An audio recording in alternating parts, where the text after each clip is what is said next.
ರಾಜ್ಯದಲ್ಲಿ ಬರಗಾಲ ಘೋಷಣೆ ಮಾಡಿ ರೈತರ ಬೆಳೆ ಸಾಲವನ್ನ ಸಂಪೂರ್ಣ ಮನ್ನಾ ಮಾಡಬೇಕೆಂದು ಆಗ್ರಹಿಸಿ ಹಾವೇರಿಯಲ್ಲಿ ರೈತರು ರಾಜ್ಯ ಸರ್ಕಾರದ ವಿರುದ್ಧ ಪ್ರತಿಭಟನೆಯನ್ನ ನಡೆಸಿದರು. ನಗರದ ಪ್ರಮುಖ ರಸ್ತೆಗಳಲ್ಲಿ ಪ್ರತಿಭಟನಾ ಮೆರವಣಿಗೆ ನಡೆಸಿದ ರೈತರು ಸರ್ಕಾರದ ವಿರುದ್ಧ ಘೋಷಣೆಗಳನ್ನ ಕೂಗಿ ಆಕ್ರೋಶವನ್ನ ವ್ಯಕ್ತಪಡಿಸಿದರು. ಬೆಳೆ ನಷ್ಟದಿಂದ ರೈತರು ಸಂಕಷ್ಟದಲ್ಲಿದ್ದು ತಕ್ಷಣ ಬರಗಾಲವನ್ನ ಘೋಷಿಸಿ ಪರಿಹಾರ ಹಾಗೂ ಬೆಳೆ ಸಾಲ ಮನ್ನಾ ಮಾಡಬೇಕಂತ ಒತ್ತಾಯಿಸಿದರು. ಪ್ರತಿಭಟನೆಯ ಬಳಿಕ ಜಿಲ್ಲಾಡಳಿತದ ಮೂಲಕ ರಾಜ್ಯ ಸರ್ಕಾರಕ್ಕೆ ಮನವಿಯನ್ನ ಸಲ್ಲಿಸಿದ ರೈತರು ತಮ್ಮ ಬೇಡಿಕೆಗಳನ್ನು ಶೀಘ್ರವಾಗಿ ಈಡೇರಿಸದಿದ್ದರೆ ಹೋರಾಟವನ್ನ ಮತ್ತಷ್ಟು ತೀವ್ರಗೊಳಿಸುವುದಾಗಿ ಎಚ್ಚರಿಕೆಯನ್ನ ನೀಡಿದರು. ಕರ್ನಾಟಕ ರಾಜ್ಯ ರೈತ ಸಂಘಕ್ಕೆ, ಹಾವೇರಿ ಜಿಲ್ಲಾ ರೈತ ಸಂಘಕ್ಕೆ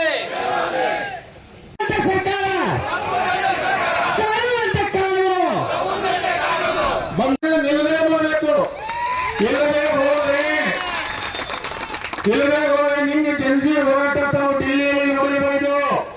ಆ ಮಾದರಿಯಾದ ಬೆಂಗಳೂರು ವಿಧಾನಸಭೆಯನ್ನು ಕೂಡ ಒಟ್ಟಿಗೆ ಹಾಕ್ತವೆ.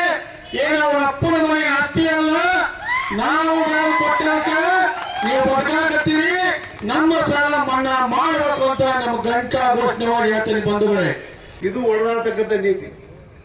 ಹೇಳಿಲ್ಲ ಕೇಳಿಲ್ಲ, ಈಗ 2 ತಿಂಗಳೇ 1,000 ರೂಪಾಯಿ ಹೆಚ್ಚಿಗೆ ಮಾಡಿದ್ದಾರೆ. ನಾಚಿಕೆ ಮಾನ ಮರ್ಯಾದೆ ಬೇಡ ಅವ್ರಿಗೆ. ರೈತರಂದ್ರೆ ಭಿಕ್ಷುಕರ ಇದು ಕೇಳೋರು ಹೇಳೋರು ಯಾರಿಲ್ಲ.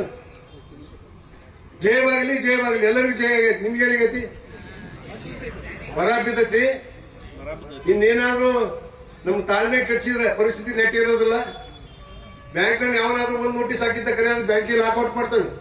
ಜಿಲ್ಲಾಡಳಿತ ಕಿಲ್ಲಿನ ಚರ್ಚೆ ಕೊಡ್ತೇವೆ. ನಾವೇನು ಬಡಕ ತಿನ್ನೋರಲ್ಲ, ಹೊಡಕ ತಿನ್ನೋರಲ್ಲ, ಲೂಟಿ ಕೋರಲ್ಲ, ದವೆ ಕೋರಲ್ಲ. ಏನ್ ದೇಶ ಲೂಟಿ ಮಾಡಿಲ್ಲ. ಹುಡುಗಾಟಕ್ಕೆ ಮಾತುಗಳನ್ನು ಮಾತಾಡೋದು ಬಿಡಬೇಕು. ಬರ ಬಂದೈತಿ, ಮರ್ಯಾದೆಯಿಂದ ಬರಗಾಲ ಘೋಷಣೆ ಮಾಡಬೇಕು, ಸಾಲ ಮನ್ನಾ ಮಾಡಬೇಕು. ಇವರೇನು ಭಿಕ್ಷುಕ್ ಮಾಡಕತ್ತಿಲ್ಲ.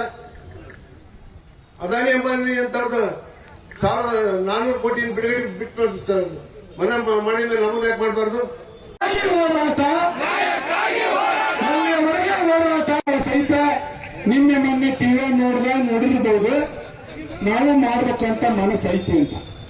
ಆದ್ರೆ ನಿಮ್ಗೆ ಗೊತ್ತಿರ್ಲಿ, ಇದು ರಾಜ್ಯ ಸರ್ಕಾರದ ಒಂದ ಪಾಲಲ್ಲ, ಕೇಂದ್ರ ಸರ್ಕಾರದ ಪಾಲು ಐತಿ. ಬಿಜೆಪಿಯವರು ಇದಕ್ಕ ಕೆಲಸ ಮಾಡೋದೈತಿ. ಅವ್ರು ತಗೊಳಕ್ಕೆ ನೀನು ಮನವಿ ಕೊಡಕ್ ಬಂದಾರ, ಬರಗಾಲ ಘೋಷಣೆ ಮಾಡ್ರಿ ಅಂತ. ಯಾಕೆ ಅವ್ರ ಸರ್ಕಾರ ಕೇಳ್ಬೇಕಲ್ಲ ಕೂತ್ಕೊಂಡೆ ಮ್ಯಾಗ ಅವ್ರದ್ದು ಐತಲ್ಲ ಸರ್ಕಾರ. ಇವರು ಒಬ್ಬರ ಮೇಲೆ ಒಬ್ಬರು, ಇಲ್ಲೊಂದು ಸರ್ಕಾರ ಐತಿ, ಅಲ್ಲೊಂದು ಸರ್ಕಾರ ಐತಿ.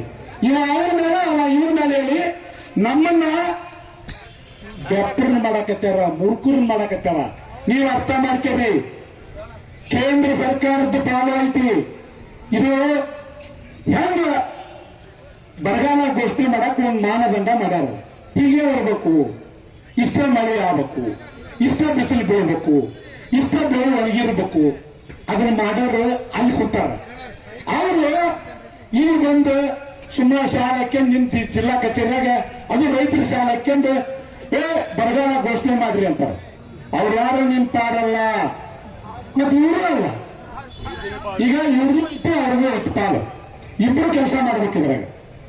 ಆದ್ರೆ ಅವ್ರು ಏನಾರ ಮಾಡ್ಲಿ, ಹಂಗ ಸುದ್ದಿ ಹೇಳಿದೆ ನಿಮಗೆ ಗೊತ್ತಿರ್ಲಿ ಅಂತೇಳಿ ಅವ್ರನ್ನ ಬಿಟ್ಟು ಬಿಡೋದು. ಅವ್ರಿಬ್ರು ಸುದ್ದಿ ಬೇಡ ಅಂತಾನೆ ನೀವೆಲ್ಲರೂ ಬಂದಿರಿ, ನಮ್ದ್ರೆ ನಾವು ಬಗೆಹರಿಸ್ಕೊಳ್ಳೋಣ ಅಂತೇಳಿ.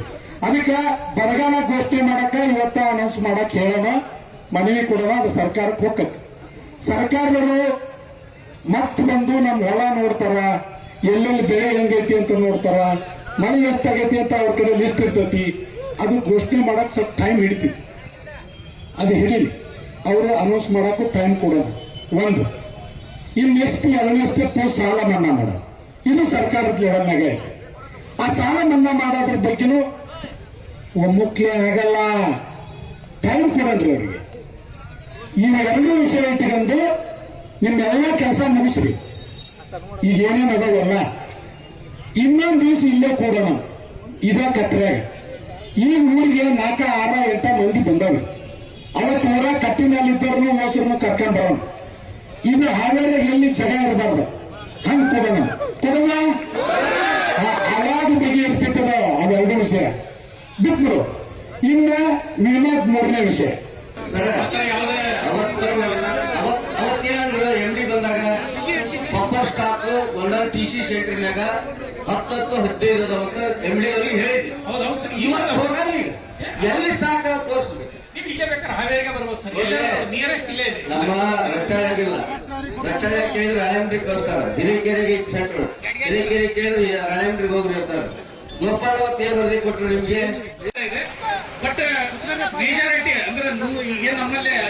ರೈತ ಸಂಘದ ಎಲ್ಲ ತಾಲೂಕಾ ಜಿಲ್ಲಾ ರಾಜ್ಯ ಅಧ್ಯಕ್ಷರಾದ ಎಲ್ಲ ಪದಾಧಿಕಾರಿಗಳು ನನ್ನ ನಮಸ್ಕಾರ ಸಲ್ಲಿಸ್ತಾ, ಅದೇ ರೀತಿ ಹೋರಾಟಕ್ಕೆ ಆಗಮಿಸಿದಂತ ಎಲ್ಲ ನಮ್ಮ ಅನ್ನದಾತರ ಎಲ್ಲ ನಮ್ಮ ತಂದೆ ತಾಯಿಗಳು ನರಗುಂದ ನವಲಗುಂದ ಏನು ಬಹಳ ಹಿಂಸಾತ್ಮಕ ಕೃತ್ಯವನ್ನು ಎಸಗಿ ಹೋರಾಟ ನಡೆಸಿ ರೈತರನ್ನ ಗುಂಡಿಗೆ ಬಲಿತಕ್ಕಂಥ ಆ ಕಿಚ್ಚು ಇವತ್ತಿಗೂ ಆರಿಲ್ಲ. ಆ ಕಿಚ್ಚಿಗೋಸ್ಕರ ನಾವು ಇವತ್ತು ಪ್ರತಿ ವರ್ಷನೂ ಆ ಹುತಾತ್ಮರಿಗೆ ನಾವು ಹುತಾತ್ಮರ ದಿನಾಚರಣೆಯನ್ನು ಆಚರಿಸುತ್ತಾ ಬಂದಿದ್ರೆ ನಮ್ಮ ಜಿಲ್ಲಾ ರೈತ ಸಂಘ. ಆದ್ದರಿಂದ ನಾವು ಹೋರಾಟಕ್ಕೆ ನಿಂತ ಮೇಲೆ ಯಾವತ್ತೂ ಹಿಂದೆ ಸರಿಬಾರದು. ಯಾಕಂದ್ರೆ ನಮ್ಮ ಹಕ್ಕಿಗಾಗಿ ಹೋರಾಡ್ತೇವೆ. ನಾವು ಯಾವುದೇ ಆಸ್ತಿ, ಯಾವುದೇ ಸರ್ಕಾರದ ಆಸ್ತಿನ ಹಾನಿ ಮಾಡಕ್ಕಲ್ಲ, ನಮ್ಮ ಹಕ್ಕನ್ನ ಪಡೆಯಕ್ಕೆ ನಾವು ಹೋರಾಟ ಮಾಡ್ತಾನೆ ಬಂದಿದ್ದೇವೆ. ಇನ್ನು ಮುಂದೆ ಕೂಡ ಹೆಚ್ಚು ಹೆಚ್ಚು ನಮ್ಮ ರೈತರು ಈ ಹೋರಾಟದಲ್ಲಿ ಭಾಗವಹಿಸಿ ನಮ್ಮ ಹಕ್ಕನ್ನ ಪಡೀಲಿಕ್ಕೆ ನಾವು ತಯಾರಾಗಬೇಕು. ಈಗ ನಾವು 60 ವರ್ಷದ ವಯಸ್ಕರು ಮಾತ್ರ ಈ ಸಂಘದ ಸಂಘಟನೆಯಲ್ಲಿ ಭಾಗವಹಿಸುತ್ತಿದ್ದೇವೆ.